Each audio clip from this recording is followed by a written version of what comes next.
Marilah kita berdoa. Tuhan Allah Bapa kami yang di surga, yang kami muliakan dalam Kristus Yesus, kami akan mendengar firman-Mu pada saat ini. Penuhilah hati kami dengan kuasa Roh Kudus-Mu, sehingga firman-Mu dapat kami lakukan dalam kehidupan kami. Dalam nama Kristus Yesus kami telah berdoa. Amin. Ibu Bapak, saudara-saudara yang kami kasihi dalam Kristus Yesus, salam bagi kita semuanya.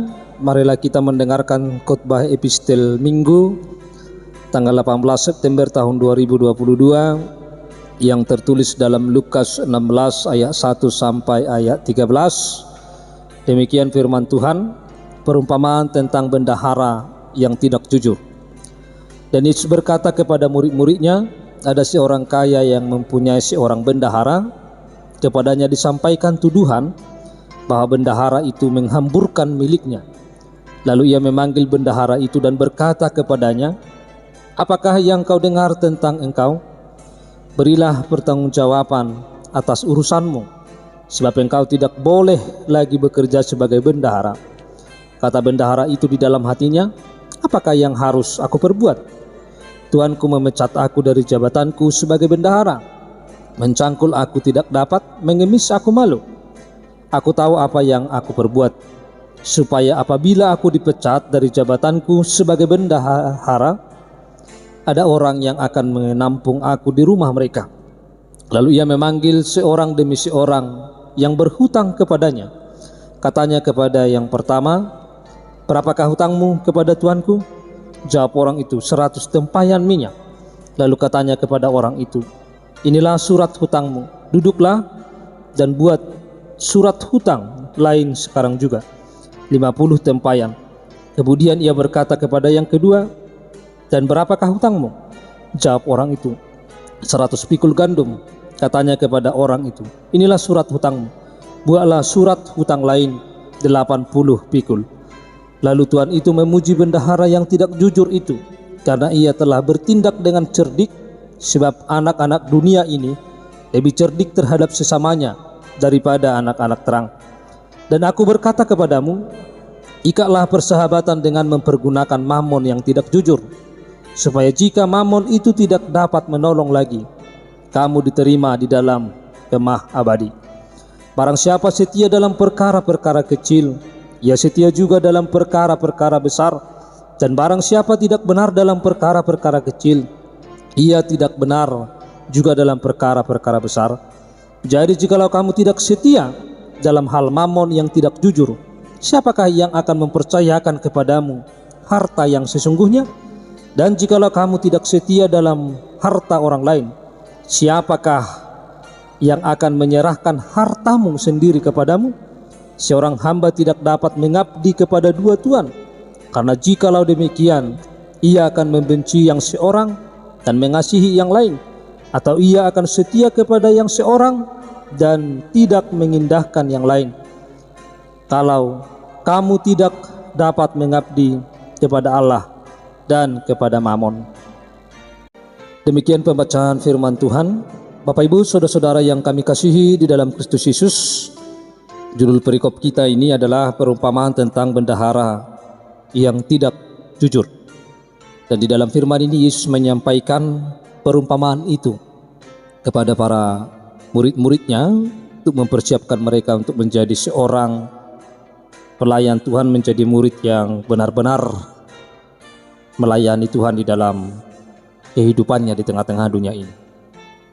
Dan firman ini kita melihat bagaimana perumpamaan itu bahwa seorang tuan memuji bendaharanya walaupun tidak jujur untuk mempersiapkan masa depannya.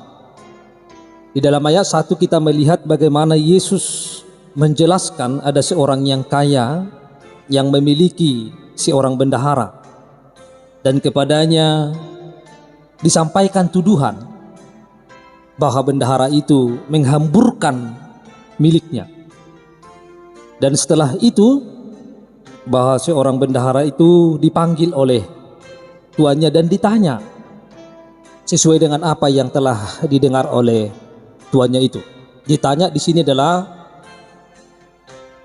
diminta pertanggungjawaban kepada bendahara itu.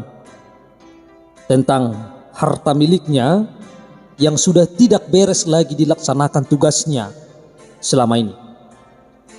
Dia mempertanyakan dan menyuruh mempertanggungjawabkan semuanya, sebab bendahara itu tidak akan bisa lagi bekerja di tempatnya karena selama ini bahwa bendahara itu adalah telah memakai jabatannya dengan tidak benar.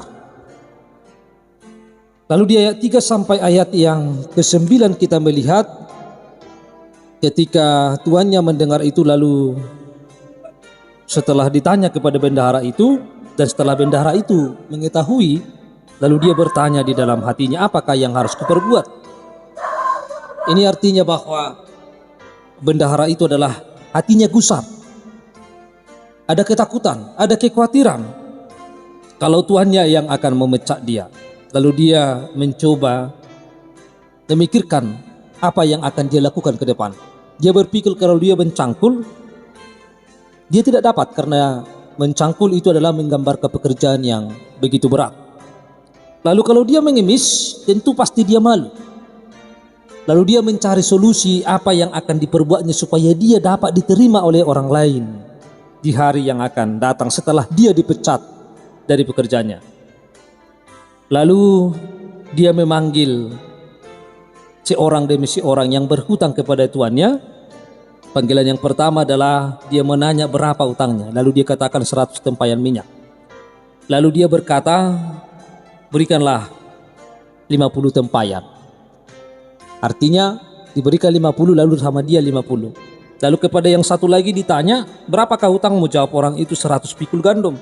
Katanya kepada orang itu, inilah surat utangmu, buatlah surat utang lain 80 pikul. Nah, artinya bahwa dia mengambil sebagian dari sini untuk mempersiapkan masa depannya. Lalu apa yang telah dilakukan oleh bendahara ini? Tuannya memujinya. Tuannya mengatakan bahwa dia bijaksana untuk memikirkan masa depannya. Lalu setelah dipuji bahwa dia memecat bendahara itu, lalu ada sesuatu yang agak aneh kita lihat di sini. Yang aneh itu adalah bahwa tuannya memujinya, tetapi dia memecatnya. Apa yang dipuji? Ibu bapak saudara-saudara, yang dipuji tuannya itu adalah ketika dia pada masa kerja terakhirnya, itu yang dipujinya, mempersiapkan masa depannya. Tetapi yang selama ini bahwa apa yang dikerjakan oleh bendahara ini adalah sudah tidak sesuai dengan apa yang telah diberikan oleh tanggung jawab oleh tuannya kepadanya.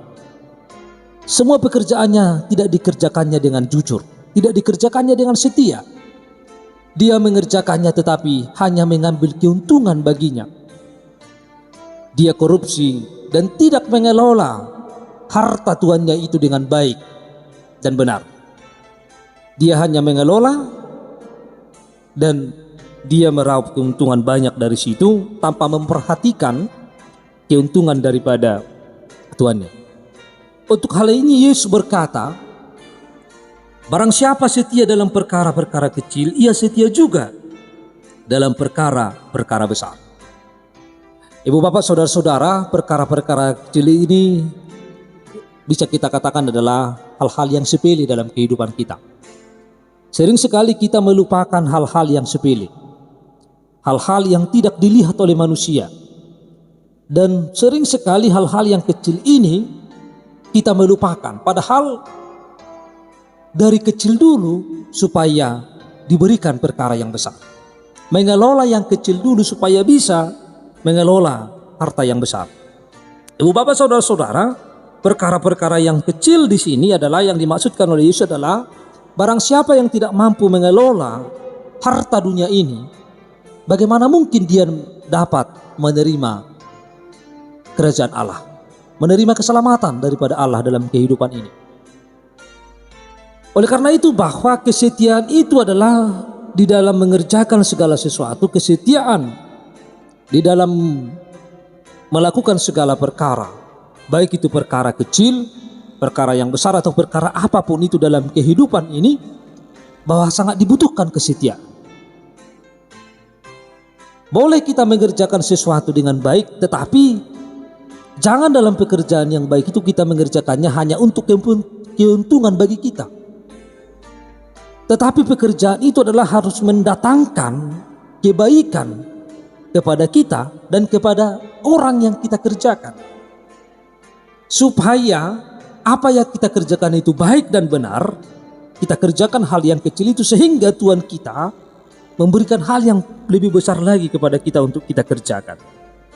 Ibu bapak saudara-saudara, bendahara ini adalah tidak mengerjakan seperti itu.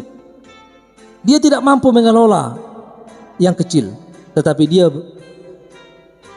sehingga dia tidak diberikan perkara-perkara yang besar. Oleh karena itu bahwa harta duniawi yang ada pada kita pada saat ini, harta jabatan dan kuasa yang kita miliki dalam kehidupan kita, tentu sekali bahwa ini harus kita kelola dengan baik. Kita buat semuanya bahwa apapun yang kita dapat bahwa itu adalah pemberian Allah, anugerah Allah yang telah diberikan Allah bagi kita untuk kita kelola dengan sebaik-baiknya dan kita pakai untuk kemuliaan bagi nama Tuhan. Sekalipun kita memiliki harta yang banyak, bahwa kita harus meyakini bahwa itu adalah pemberian Allah. Kalau kita meyakini bahwa itu adalah pemberian Allah, maka kita akan memakai harta kita ini dengan baik dan benar.